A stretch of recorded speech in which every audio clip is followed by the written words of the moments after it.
Today, we have with us Minister Shinjiro KOIZUMI, Minister of the Environment, who participated in COP25 and returned on the 16th. We thank the Minister for being here despite the very busy schedule.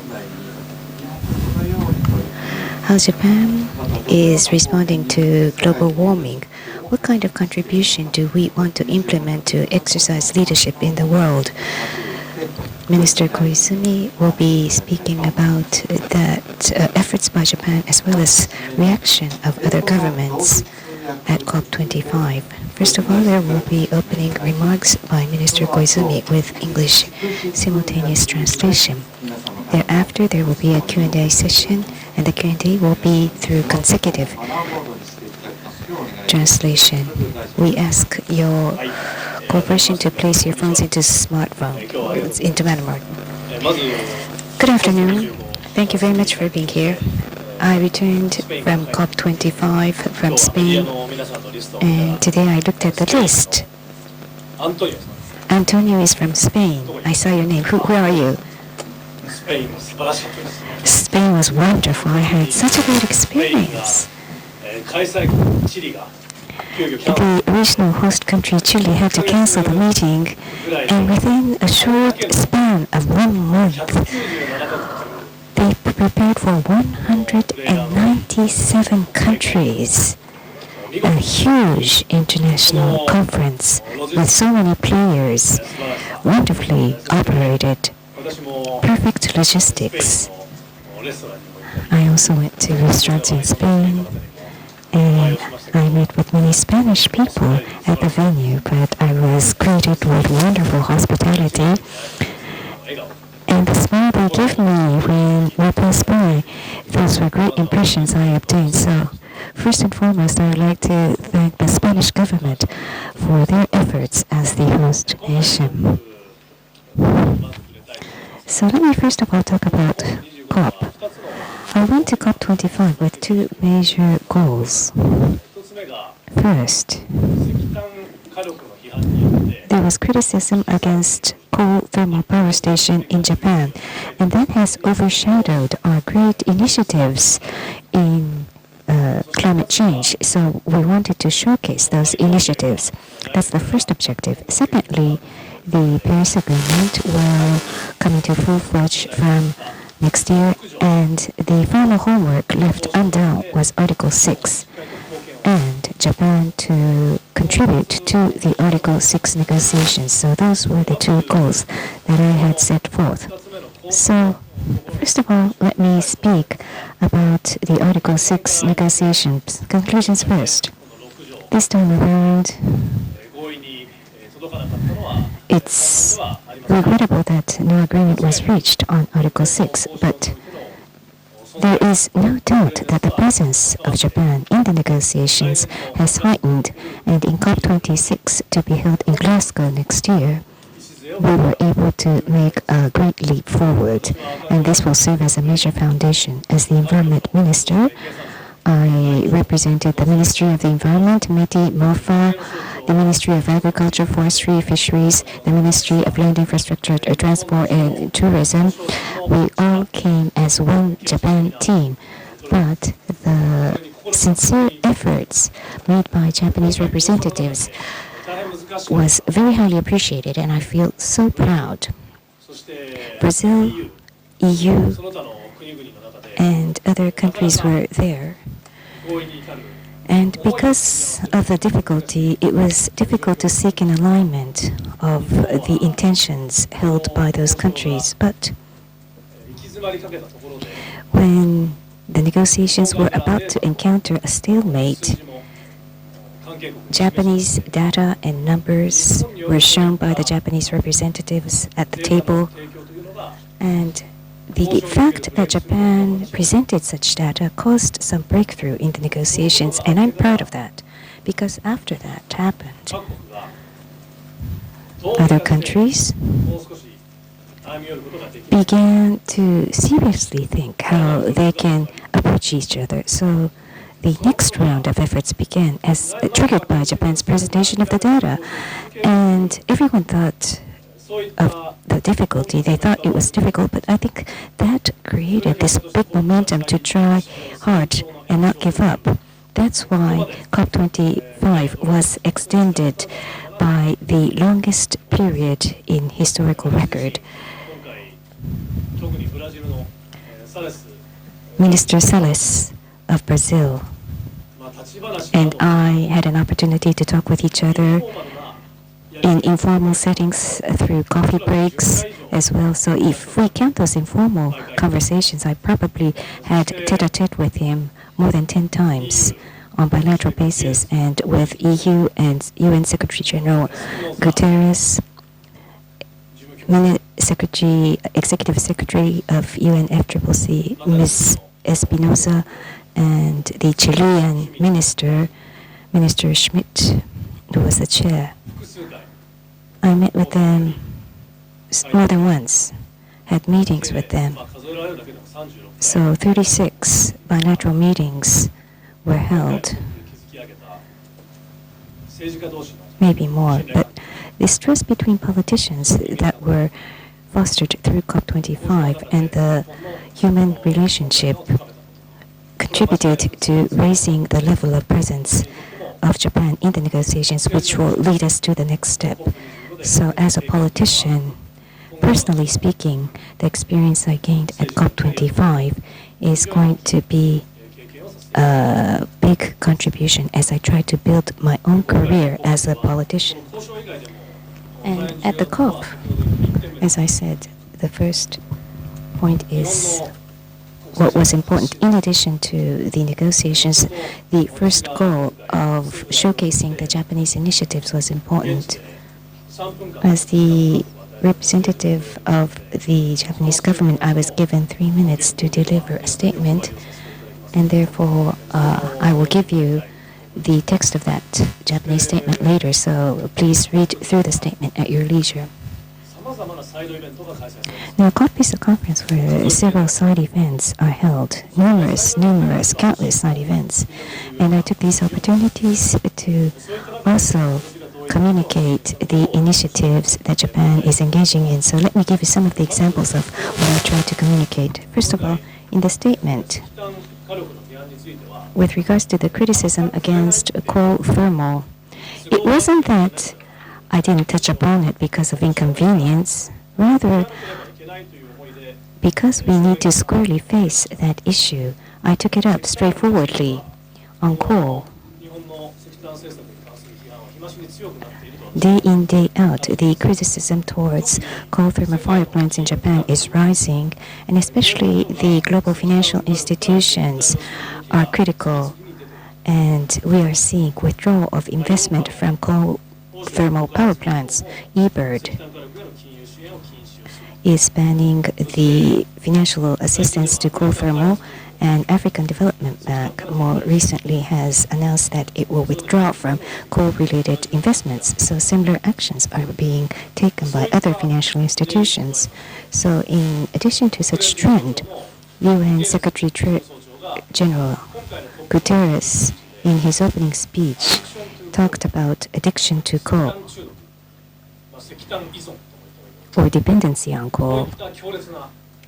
That was really strong words, and I repeated those words literally, quoting Secretary General Guterres in my own speech, in the speech representing the Japanese government. On coal thermal power generation, I think I would be able to offer a positive signal, especially on export of coal thermal power generation to other countries. Japan offers public guarantee, and that was being the target of criticism. So I have been trying to coordinate with the ministries and agencies to enable this, or under the basic strategy of energy in Japan, on coal thermal exports, 4 conditions are attached. And those 4 conditions are, first of all, energy security and economic profitability due to those reasons, if the country has no choice but to choose coal thermal, then that would be allowed. And also, if there is a request to high-efficiency coal thermal power generation based upon Japanese economy, and there has to be alignment with the recipient country's environment and energy strategy. And fourthly, ultra super critical is the benchmark. In other words, that's the threshold, and the technology has to be more efficient and more environmental friendly than that threshold. Those are the four conditions attached. And I try to communicate a few facts. First of all, as I said, the development financial institutions around the world are sizing down their assistance and investments into coal thermal power generation. Secondly, the relationship with Japan's infrastructural strategy. Japan currently has put up the infrastructure strategy. 30 trillion yen is the target for fiscal year 2020, and to receive orders worth 30 trillion. And that export plan also includes coal thermal, but in recent years there has been 2 trillion yen, one project only in recent years. My point is, in the strategy of infrastructure export, the proportion accounted for by coal thermal power generation is de minimis. And also the third point is with regards to the challenge of coal thermal export. One is price competitiveness. Second, the recipient country. If we export coal thermal project to the recipient country, there's a high likelihood that that recipient country's energy strategy will be locked in. So that's the second point. And thirdly, the decline of technical advantage against other countries. So those are the challenges. And based upon those challenges and facts, as I said in the statement at COP25 on coal thermal power generation,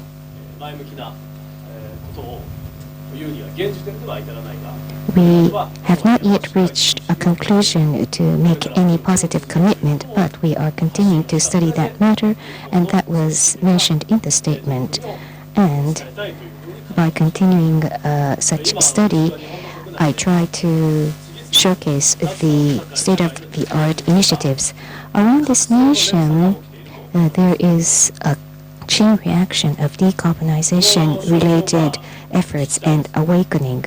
And that is symbolized by the efforts at municipalities. Do you have this document at hand? No? I thought so.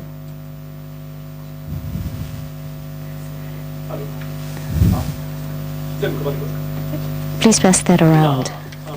You probably received this chart. By 2050, many local governments have declared their goal to achieve net zero carbon emissions by 2050. So the number of such zero carbon cities is rapidly increasing in Japan. When I was appointed minister, there were only 4 cities accounting for only 20 million in population. After I was appointed as environment minister, as a result of my approach to many municipalities, the number of such cities has increased to 28, accounting for 45 million in total population. This is higher than the Californian population, higher than the Nordic population. The Spanish population is 46 million. So this accounts for around the same level of population as one nation, Spain, the host nation of COP. And as a result, this is going to be a momentum for more renewable energy and progress in decarbonization of the society for Japan. One of the goals for next year is to increase the number of such cities in Japan so that the cities together will account for the majority. If we gain 65 million, that would be more than half the Japanese total population, and I'm quite sure that we would be able to achieve that goal. And companies are also taking such initiatives. And this is also a chain reaction of awakening. And the second page in the number of those who have signed up for TCFD. By the way, Japan is the number one in the world in terms of the number of companies signed up for TCFD, and second in terms of SBT. If we get 2 more companies, we will be number one in the world. And for RE100, we're third in the world. So in all these 3 organizations and indicators, Japan is number one in Asia. This is quite noteworthy as efforts by Japan, so I truly hope that you, representing the global media, would make the worldwide leaders know this better. And next, let me introduce to you some of the things that Japan did for the first time at COP. First of all, to start a new initiative, and that's fluorocarbon initiative. We started up the fluorocarbon initiative. This is to control the life cycle emission of fluorocarbon. In the Japanese language, fluorocarbon is called fluon. And the significance of this substance is increasing year after year, and it will only increase in importance. I had an opportunity to exchange views with people from countries around the world. In Paris, one day it reached 45 degrees Celsius. That's the highest in record. And some of the areas that didn't need ACs in the past now have to install air conditioning in their homes. 10 air conditioners are sold every second around the world, and it is estimated that that will continue for another 30 years. In other words, when one AC is sold, what would happen to fluorocarbon? In addition to CO2 emission, HFC, hydrofluorocarbon, has to also be controlled and sequestrated and destructed. And Japan is one of the few countries that does recovery and destruction of fluorocarbon. So through this initiative, we hope that this practice can be spread to other countries in the world.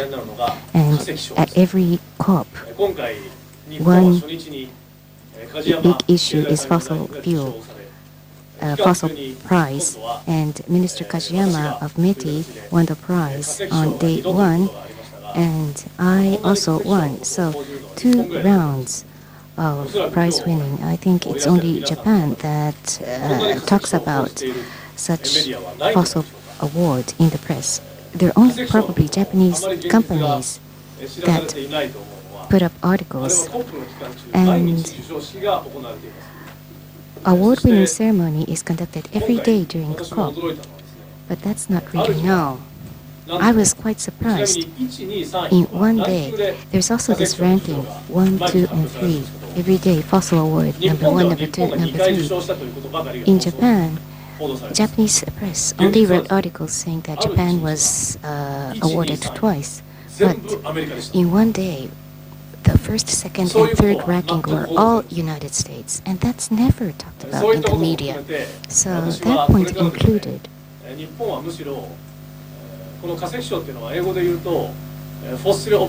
Fossil of the Day is the English title given at COP.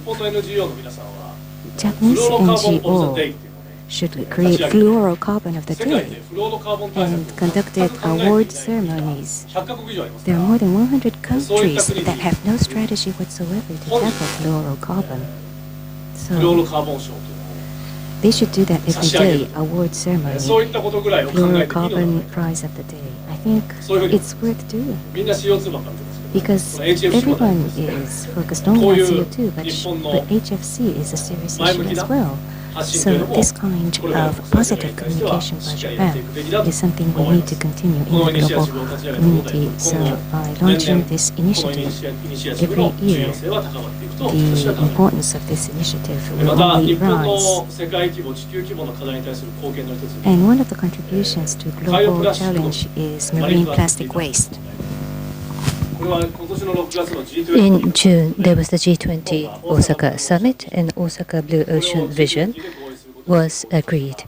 At the G20, we succeeded to garner agreement, but this time at the COP, we invited countries other than the G20 to share this vision, and we have tried to involve other countries at this moment regarding this Osaka Blue Ocean vision. Countries that agree, there are 59. So we can call this a G20 plus 39. So by 2050,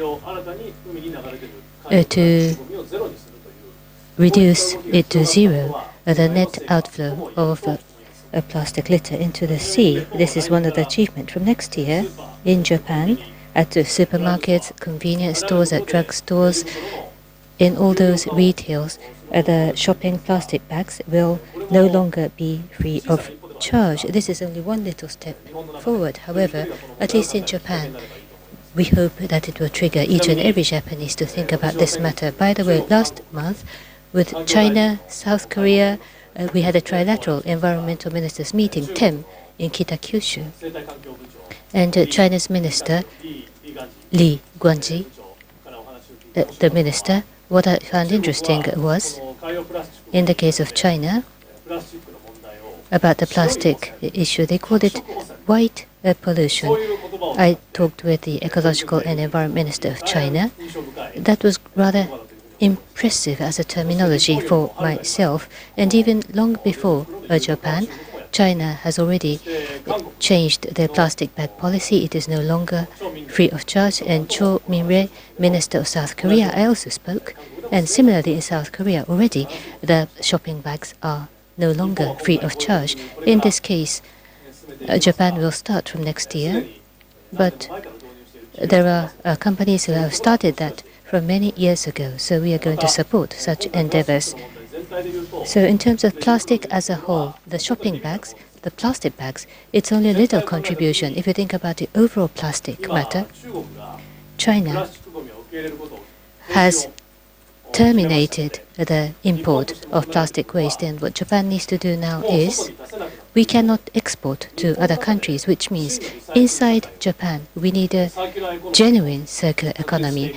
A real recirculation economy has to be established inside Japan. So I would like to take this as a positive China shock, so to say. Because China stopped taking in, we need to make a domestically closed, domestically fulfilled recycle society. In the 1970s, in the case of Japan, we experienced the oil crisis.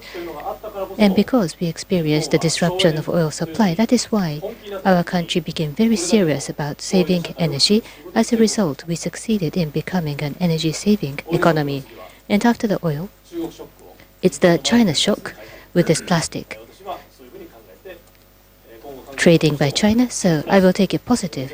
At the ministry, for plastic as a whole, we will take countermeasures. By the way, when I came here, the water, I think they decided not to prepare a PET PET bottle. We see PET bottles here and there, including water and tea. So the recycling is the top in Japan. The recycling of PET bottles in the US, the recycle rate is 20% in the US. In EU, it is 40%. And the recycle of PET bottles in Japan, we recycle as much as 85%. So these are the advanced reality of our country, which is not at all known by the global community. There is just the criticism of coal thermal, and the positive news are all eliminated, eradicated because of the criticism of coal. And that is what I want to change. So taking today as an opportunity, please remember that if you see a PET bottle, we recycle 85% in Japan. As I mentioned before, the zero carbon cities, in addition to that, the TCFD, SBT, and RE100, these activities by the companies, I call them zero carbon companies. And more recently, Japan Business Federation, Keidanren, towards decarbonization, they have announced Challenge Zero. Again, zero carbon industries is what I would like to call them. And the younger generation of Japan, I look forward to them, and I actually talk with the younger generation in Japan. There's Greta Thunberg, who has become so famous across the world. But even in Japan, I do believe that the approach might not be the same with Greta, but a new approach that could spread across the global community, I think, could be started by the so-called Greta generation. Here in Japan, I look forward to Japan's younger generation to take such initiatives, and the ministry considers it very important to support such activities. The language I use often is rather than one person making 100 steps, if 100 persons make one step forward, that's most important. So it's not that everybody can be activists like Greta, but in the case of Japan, all the persons, more than 100, all Japanese will make one step forward. Each and every Japanese will step ahead, even if it is only one step, and all of us will make our effort. And zero carbon cities, zero carbon companies, zero carbon industries, and zero carbon generations. These activities, endeavors, when they progress significantly, then by that time, Japan will no longer be called Japan, but it will be called Renewable Japan. By hoping to realize being called in that way, we will continue our effort. At the timing of when I went to COP, Dr. Yoshino was awarded with a Nobel Prize for Chemistry. So this innovation, at one time, the ministry had supported the development of lithium-ion battery. Going forward, in order to decarbonize, innovation shall be applied across the society. That is also indispensable, and therefore, the government will continue to support such innovation. Lastly, I look forward to your questions, but towards next year, if I may, I have some additional comments. So next year, COP26 will be organized in Glasgow in the UK. So this time I have established trust and confidence with the leaders, and in order to make use of the debate that we went into the Japanese team, I would like them to start acting towards the next meeting. So we are reorganizing ourselves. So the Ministry of Environment, not only negotiations, but it is going to be very important for the Ministry of Environment itself. So next year we are going to establish a Chief Sustainability Officer. A fresh position, CSO, will be established as a new position within our ministry. So the reason is the Ministry of Environment is not only responsible for environmental policies, but we have the mission to create social transformation and to realize sustainable society. We are going to lead and drag in the other ministries and send out a big message to the community.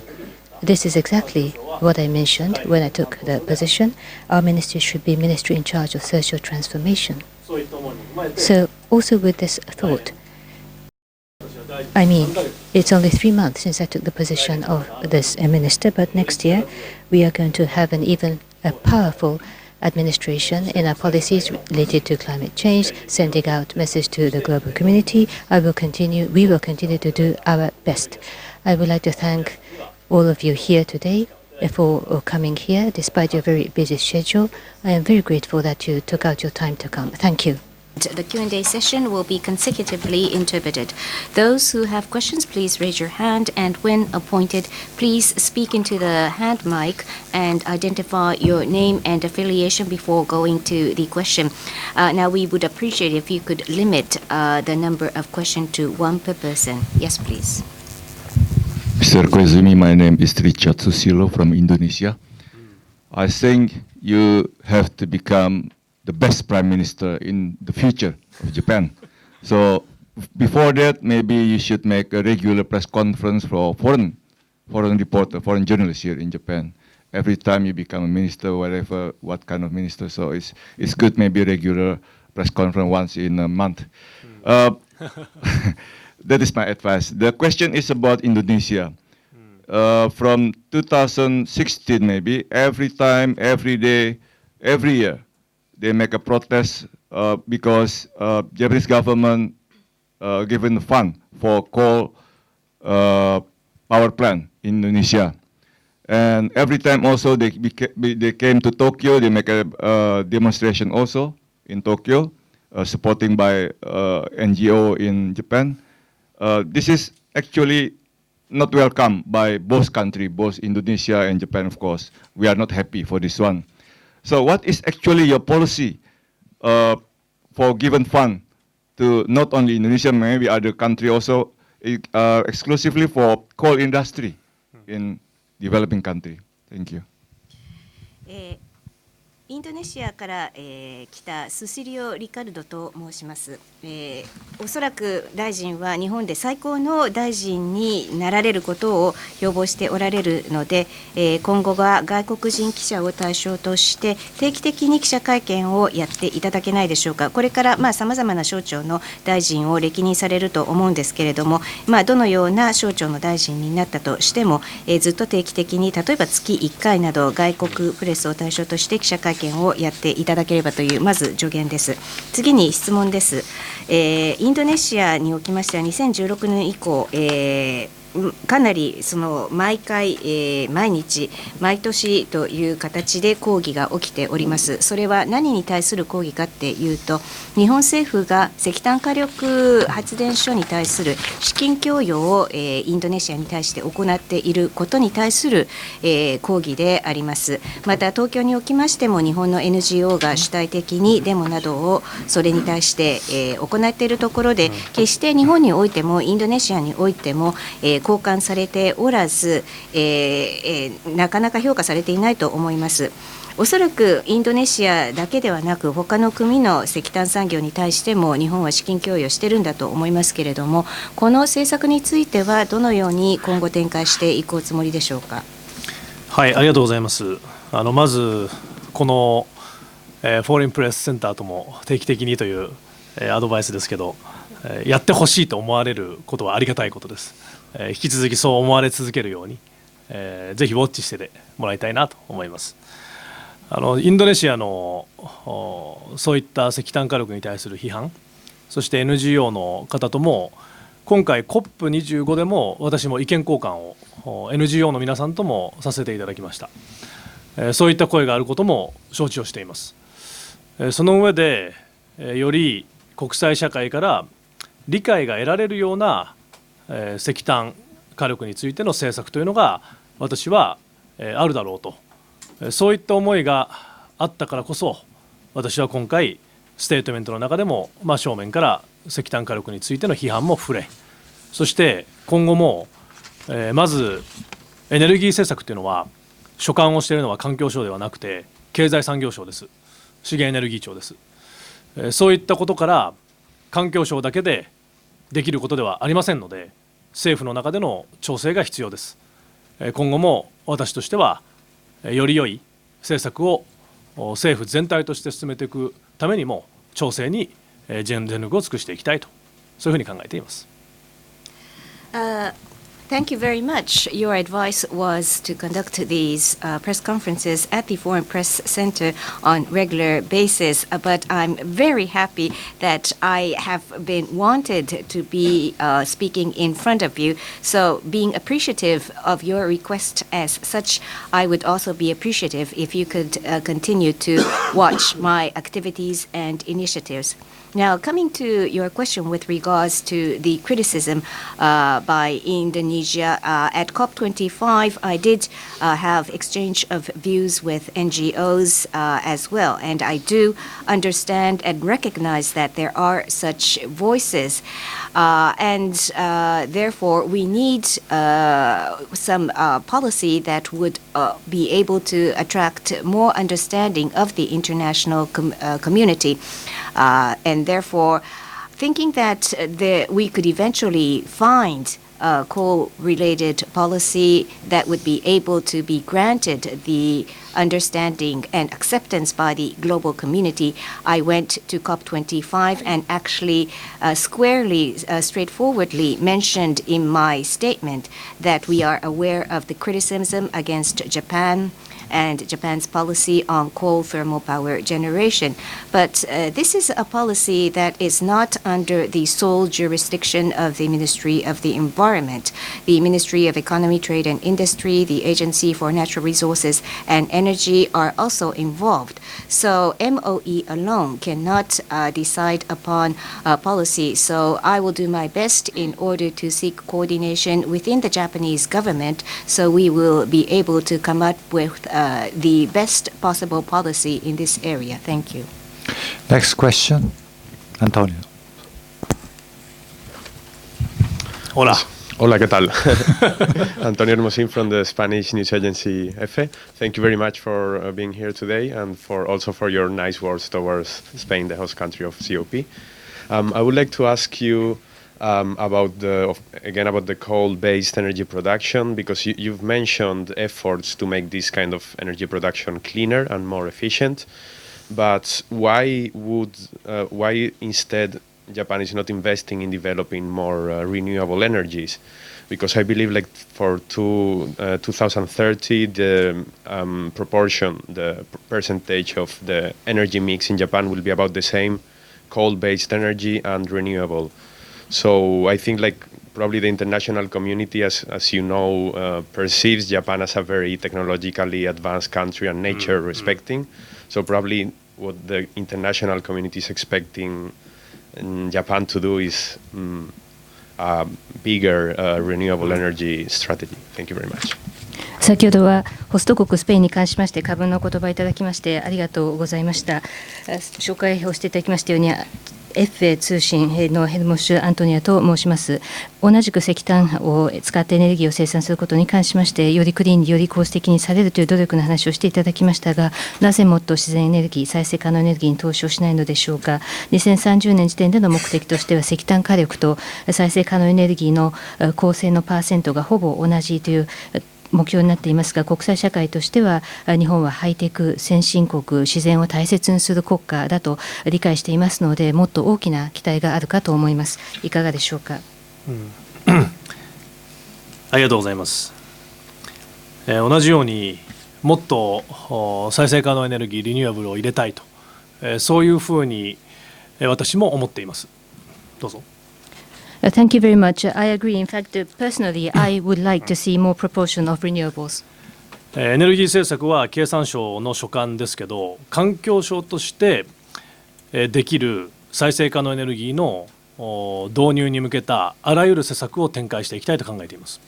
After all, METI is in charge of energy-related policies, but the Ministry of Environment will promote all possible measures in order to expand the deployment of renewables. 例えば、環境省は RE100 のアンバサダーに去年なりました。For example, last year, our ministry did become the ambassador for RE100.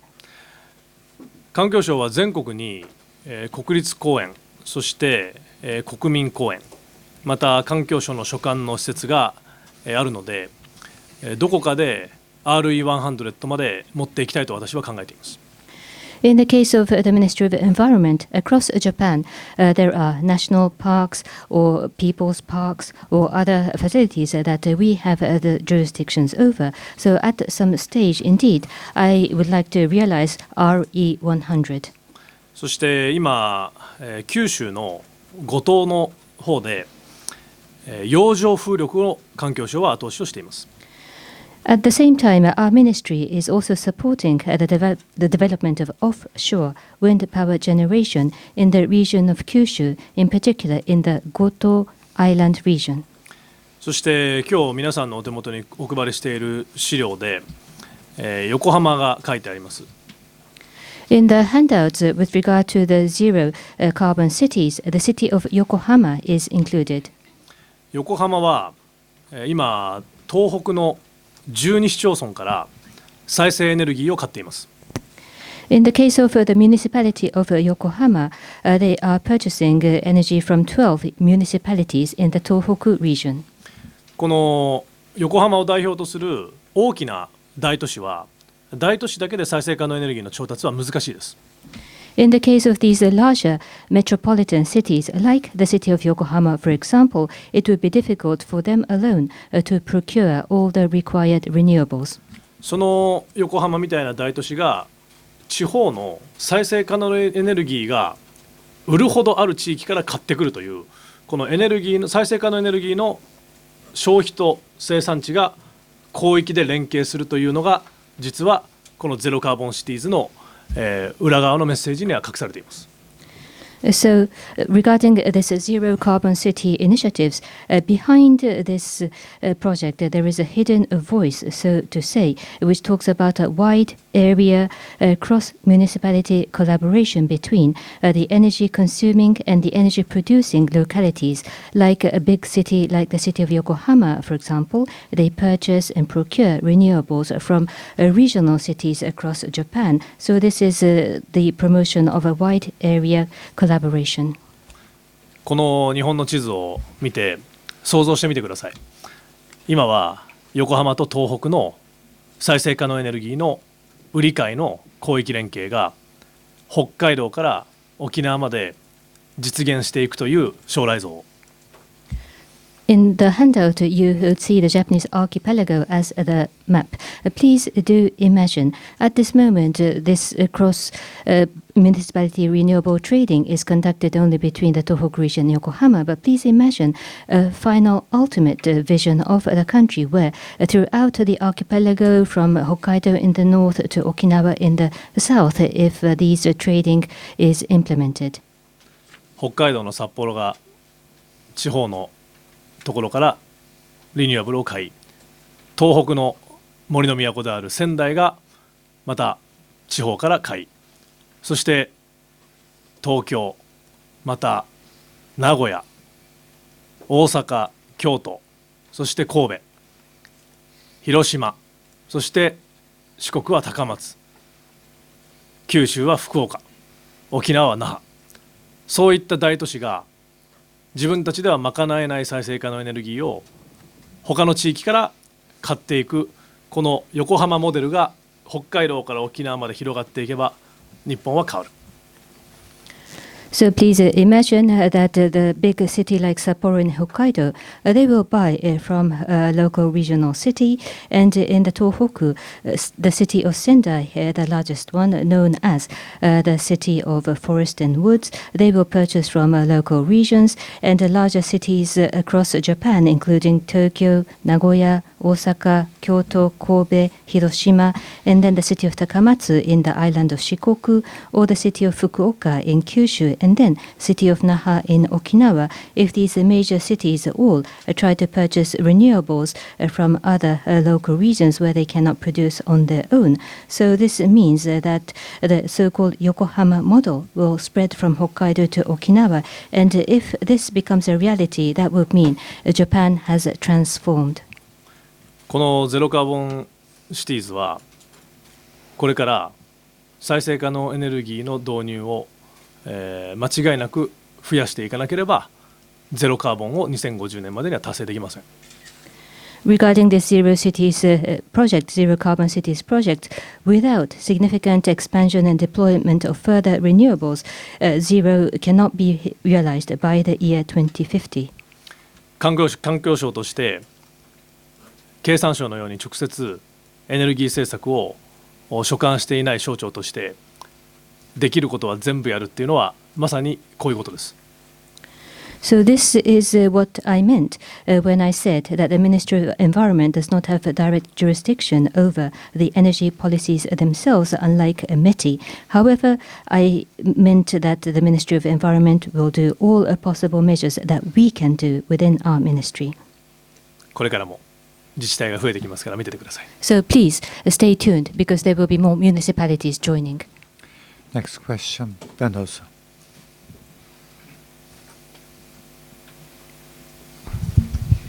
Thank you very much. Daniel Hurst, a freelance journalist from Australia. Minister, in one of your final speeches to COP25, you said that Japan would hold firmly to the principle that countries should avoid the use of pre-2020 units towards the Paris Agreement. Can you explain why that's important? My home country, Australia, wants to apply lots of these units to meet its Paris target. Are you disappointed with that position, and would you hope Australia would reconsider that ahead of the next COP meeting? Thank you. オーストラリアのフリーランスのダニエル・ハーツと申します。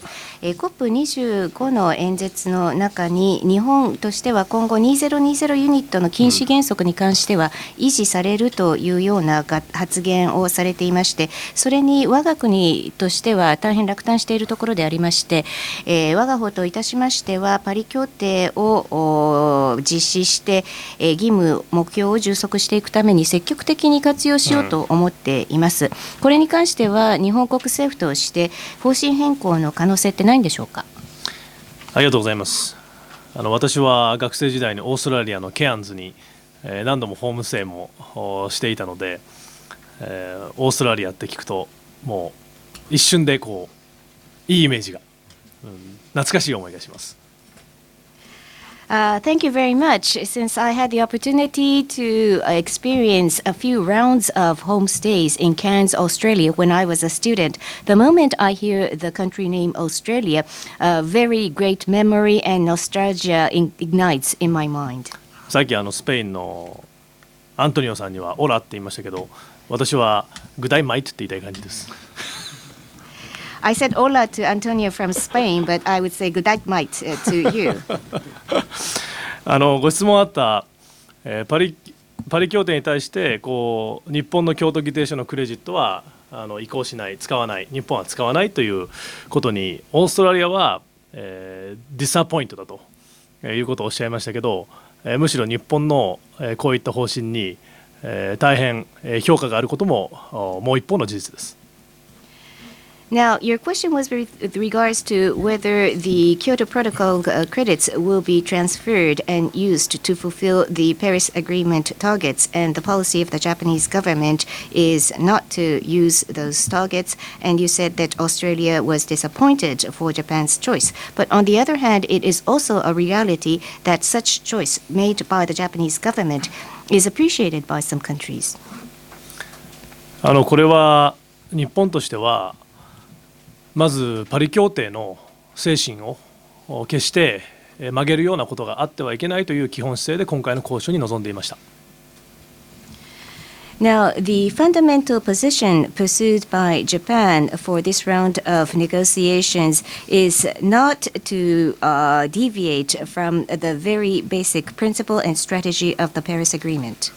そしてオーストラリアのディスアポイントっていうのは、その通りなのかもしれませんが、同じように197カ国が合意をしなければこの妥結はありえないというこの交渉自体の枠組みルール、これがやはりとても最後は難しい、利害の調整は本当に難しいものがありました。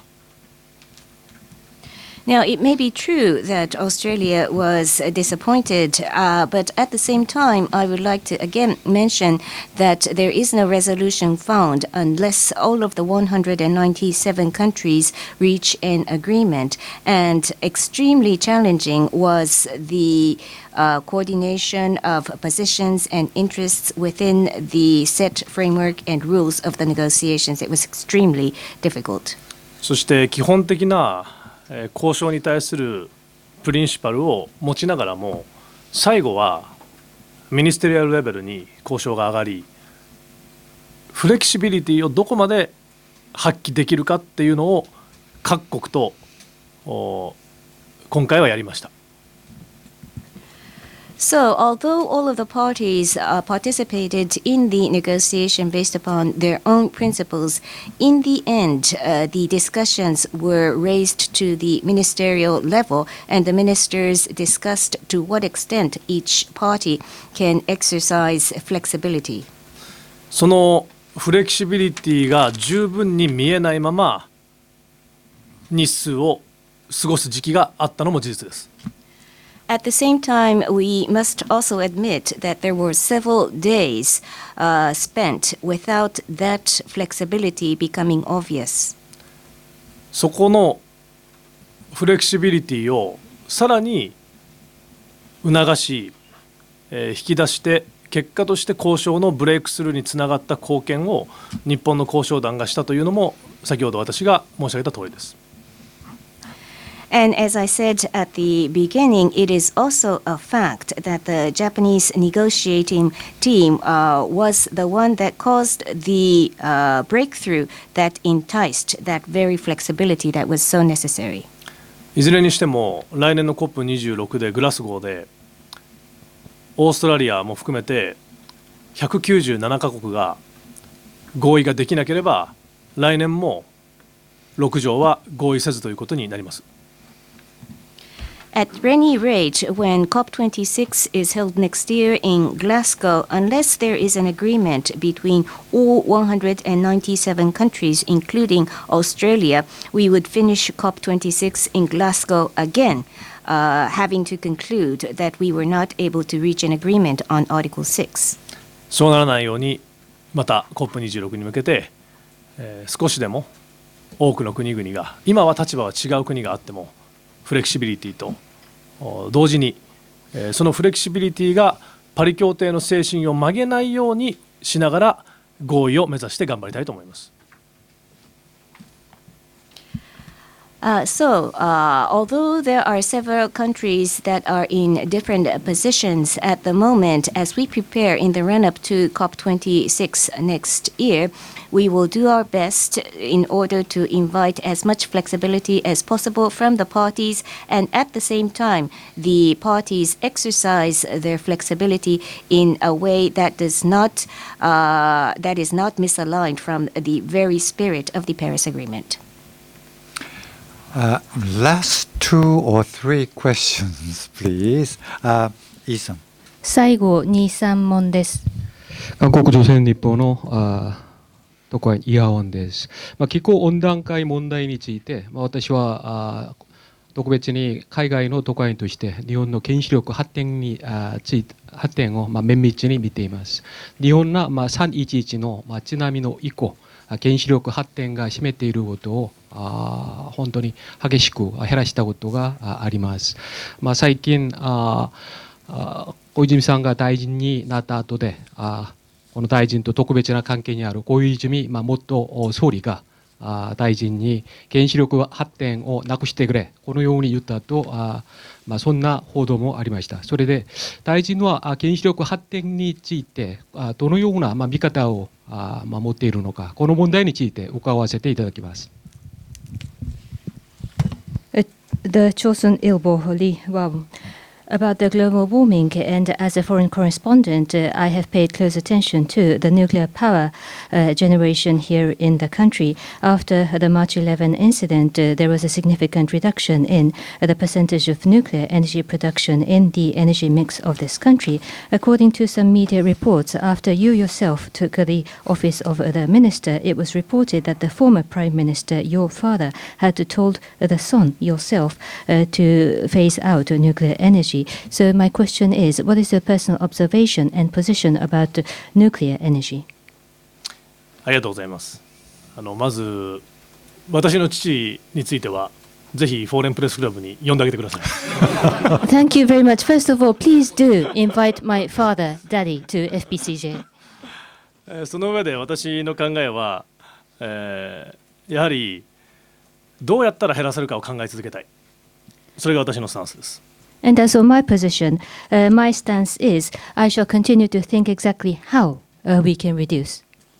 今政府も原子力発電の依存度を可能な限り引き下げると、そういった方向であります。Currently, the policy of the government is also to reduce the dependence on nuclear as much as possible. そしてさっきの石炭についてもこの石炭火力も減らしていくというのがスタンスです。And also, it is the position as well that the coal thermal will also be reduced. で、再生可能エネルギーについては、主力の電源化をこれから進めていく。これも政府の意思です。Again, this is also the will and intention of the government that there will be activities so that the renewable energy will become one of the core main source of electricity. これを聞いてよくわかると思いますけど、いかにそのパズルを解くのが難しいか、これが今日本の抱える最大の課題の一つだと言ってもいいと思います。As you listen to these statements, probably I hope you can observe how difficult it is to solve this complicated puzzle. I think we can say that this is one of the most difficult challenges for this country. しかし、その答えを必ず見つけて、将来日本がエネルギー政策においても未来を見据えて、そしてエネルギー安全保障の観点も、そしてまた国際社会の中で日本が再生可能エネルギーというよりグリーンなそういった政策をしっかりと進めている国であると、そういった立ち位置を占める上でもまさに今私は環境大臣でありますけども、環境大臣としてその方向性の中でできうる限りのことをやっていきたいと思っています。Having said that, those difficult answers will be found out by no mistake. And regarding the future of Japan, it should be future-oriented type of energy policies going forward. We will keep in mind to ensure energy security. At the same time, since I am the Minister of Environment here, as the Minister, we will continue to promote our policies so that going forward, Japan will be perceived as a country actively promoting the use of renewable energy, that it will be perceived by the global community that it is a green country, and we will do our utmost towards that direction so that we can take that kind of position in the world.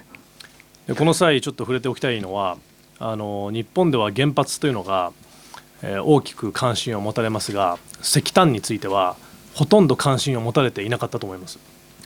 And just with this opportunity, let me add a few points. In the case of Japan, indeed, there is a very high level of attention and interest over nuclear power plants, but so far very little attention paid over coal thermal.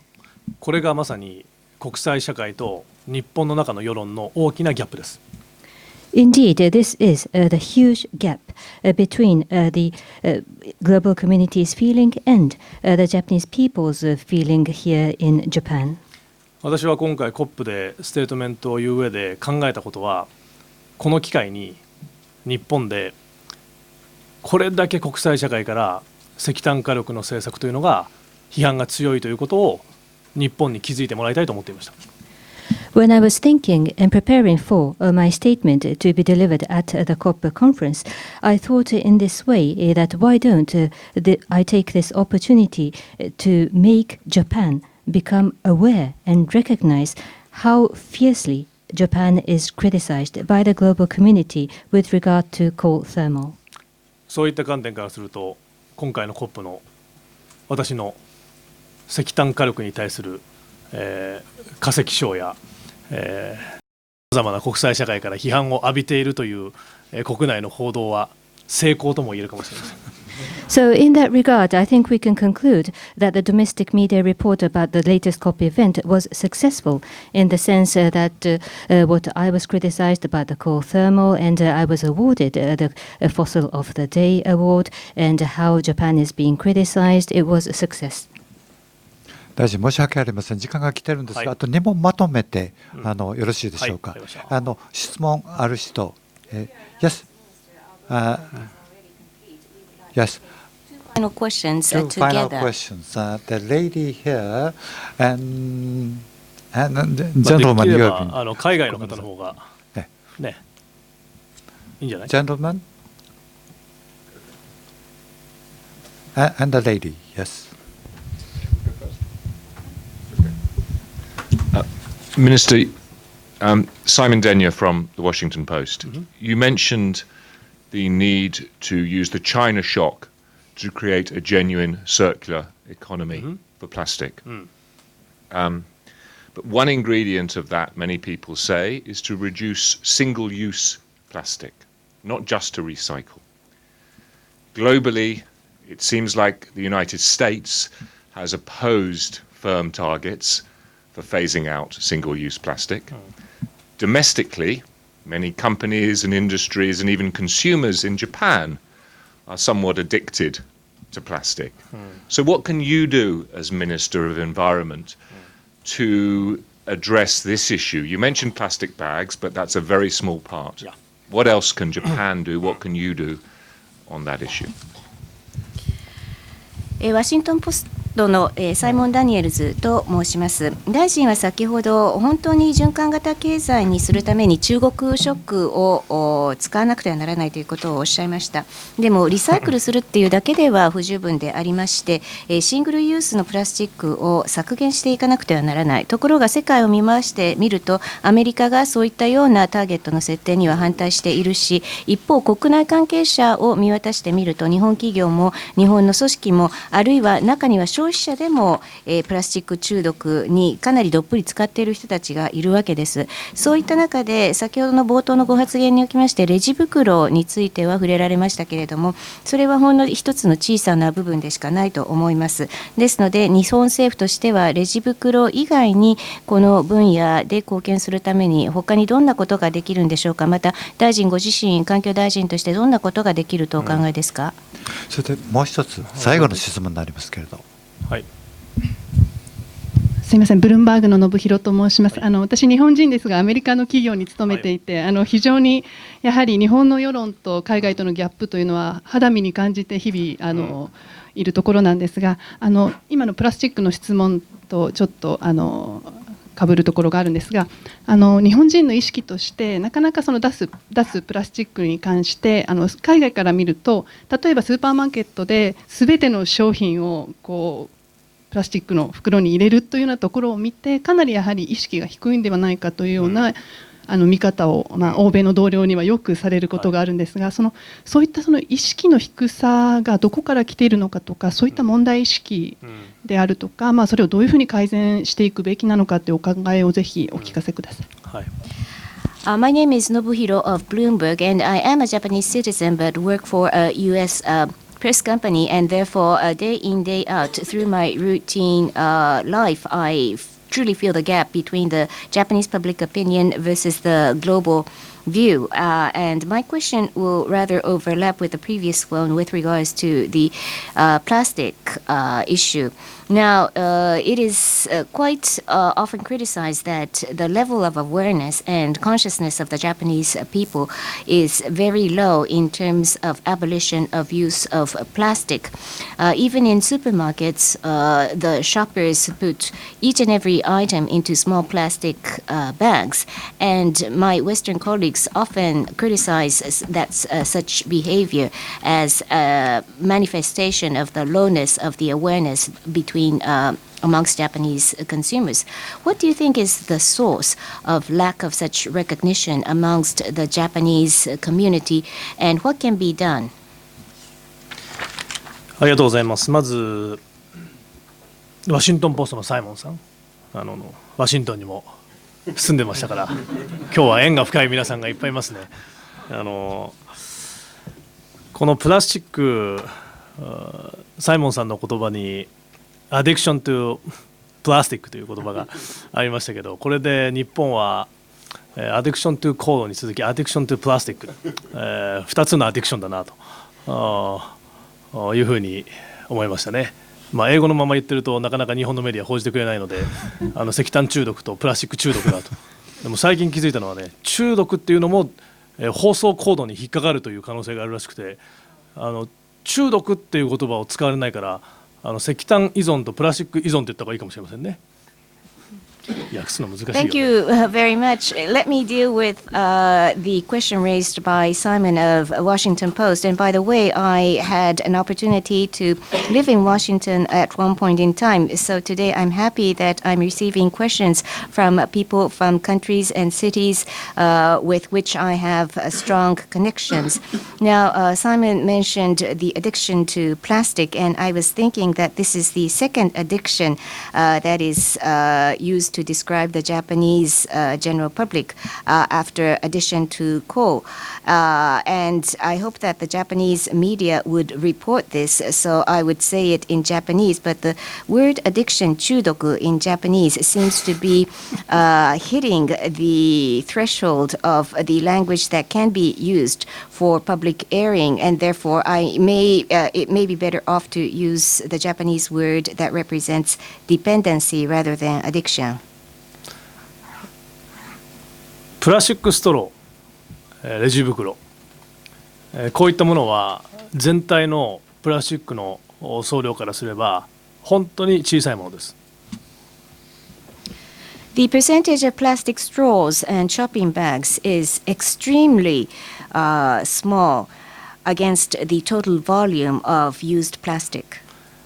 改めて申し上げますが、この来年からレジ袋を有料化するというのは、全体のプラスチックの問題を総量としてみれば解決するものではありません。Now, again, I will repeat, but from next year, we are going to introduce a rule to charge for plastic bags at shopping centers. But this will not lead to the resolution of reducing the total volume of plastics. ですが、一人一人がこの問題を考えるきっかけとしては機能すると思います。However, I think this could be an effective starting point to make each and every citizen begin to think about this issue. 一番大事なのはまさに全体をどうするかです。But of course, the most crucial point is how we deal with the aggregate volume. しかし、プラスチックをすべてなくすというのは現実的ではありません。But it's not practical to consider that we can completely get rid of all plastics in use today. だからこそ先ほどペットボトルの 85% のリサイクル率に触れたのは、そういうプラスチックのワンウェイではない、シングルユースではないプラスチックが当たり前になるという社会を築くことが大事だということであります。So in this context, the reason I mentioned the 85% recycling ratio for PET bottles is to contribute to the creation of a society where it is taken for granted that everything that is plastic is non-single use, non-one way. そして中国が今まで輸入をしていたものが日本国内で処理をしなければいけなくなるということに対して、そこをむしろサーキュラーエコノミーに転換をしていくチャンスとしての全体的な政策がこれから必要だと考えています。And now that China has decided to no longer import plastics, we will have to treat such plastic waste domestically. We want to come up with an overall policy framework to take advantage of this as an opportunity to create a truly circular economy. 私の父が総理の時に 3R イニシアチブというのを世界で広げました。When my father was the prime minister, he disseminated the concept of the 3R initiative to the world. Reduce, Reuse, Recycle の 3R です。Three R's represent reduce, reuse, recycle. それがこれからはサーキュラーエコノミーの時代に入ってくると思います。Now we shall enter into the age of the circular economy. 来年、環境省はワールドエコノミックフォーラム WEF と連携をしてサーキュラーエコノミーダボスを日本で開催をします。Next year, in partnership with the World Economic Forum, the Ministry of the Environment will hold the World Circular Forum, the Circular Economy Forum, Davos. Circular Economy Forum for Davos here in Japan. そういったことも通じて日本がこれから循環型の経済これを確立していく上で環境省はメインプレイヤーとして役割を果たすというのが私が来年チーフサステナビリティオフィサーこれを設置する上でも私は一つの分かりやすい象徴でもあると思います。So I want the Ministry of the Environment to become the main player in order to make the Japan a society based upon circular economy through such initiatives. And one quite obvious symbolic project of that kind of effort is to establish the position of the Chief Sustainability Officer next year in our ministry. 今日私がお話をいろいろした中でもこのサステナビリティ、そしてサーキュラー、このライフサイクルマネジメントというのは一つの日本を表す言葉だとも思います。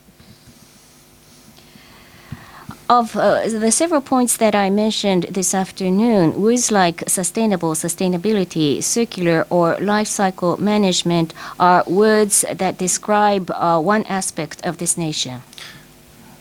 COP でフローロカーボンのライフサイクルマネジメントのイニシアチブを立ち上げたのも、ライフサイクルマネジメント、このプロダクトライフサイクルマネジメントはフローロカーボンだけでなくペットボトルをはじめとするプラスチックのライフサイクルマネジメント、そしてこれからさらに考えていかなければいけないのは CO2 のライフサイクルマネジメント、この全てにおいての循環型の仕組みを作っていく、こういったことは日本が強みをきっと発揮できる分野だと思っています。At the COP meeting, we launched the fluorocarbon initiative because of the necessity to promote life cycle management for the fluorocarbon substances. And this is necessary not only for HFC, but for PET plastic bottles as well. Life cycle management is going to become ever more important.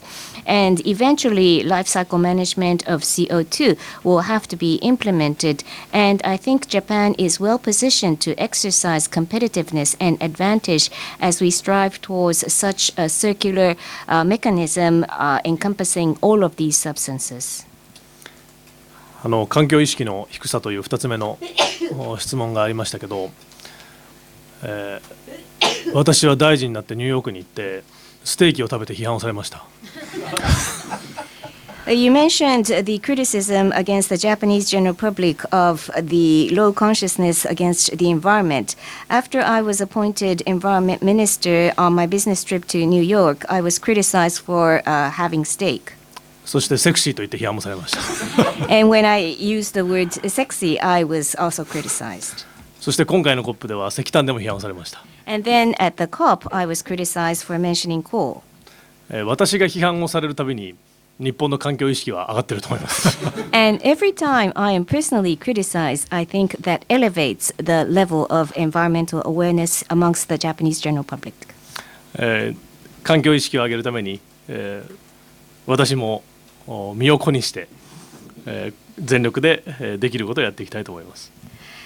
In order to improve the environmental awareness of this society, I am going to totally devote myself and do whatever I can through maximum efforts. 私はグレタさん、9月にニューヨークで直接スピーチを国連の中で聞きました。I had the opportunity to actually be there in person when Greta made a speech in New York in September. 間違いなく彼女のメッセージは他の国の首脳よりもパワフルでした。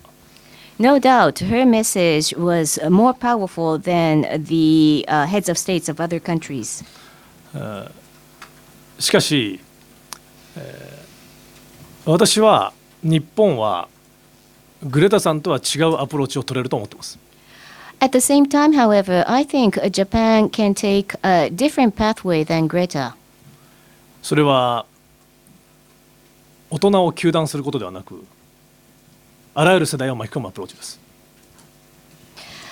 And that avenue that Japan can pursue is not criticizing adults and grown-ups, but engaging people of all generations and genders. 私は今回 COP で何度も言ったことは、I am one of the youngest ministers in the world, but oldest millennial generation という言葉でした。The phrase I repeatedly mentioned at COP was, I am one of the youngest ministers in the world, but one of the oldest of the millennium generation. その意味は本当に気候変動の対策を前に進めパリ協定の目標を達成するにはすべての世代が前を向いて歩かなければいけないという思いです。What I meant was that if we truly seriously want to respond to climate change and achieve the goals set forth under the Paris Agreement, people of all generations must strive forward. そして環境にいいだけではなくて利便性も損なわず、そして経済合理性も成り立つ、そういった方向に解を見つけていく必要があるのではないかという思いがまさにこう我慢を強いるのではない、そういったアプローチが必要だという意味でセクシーとも言ったんだけど伝わらなかったですね。批判されたね。So I meant to say that the pursuit of solution that does not only care about the environment, but a solution that does not sacrifice convenience and ensure economic viability is not a solution of enforcing tolerance or persistence on the part of the people. And that's the context in which I used the adjective sexy, but it didn't get through. 全くペットボトル、プラスチックボトルを使うのを我慢するより 100% プラスチックを当たり前にする方がみんないいでしょ。Rather than forcing people to control their desire to use PET bottles or plastic, I think everyone would prefer a society in which 100% of the plastic is recycled. 日本にとってね、絶対飛行機乗らないのは多分無理だと思うから。It's impossible to ask Japanese never to go on board planes. そういうあらゆるプレイヤーが、あらゆる世代が一緒になって取り組める、そういうアプローチを私はこれからも続けていきたいと思っています。And I will continue my pursuit for an approach that engages all different players of all generations. 今日は本当に長い間ありがとうございました。Thank you for bearing with me for a long period of time this afternoon. 大臣どうもありがとうございました。Thank you very much. ありがとうございます。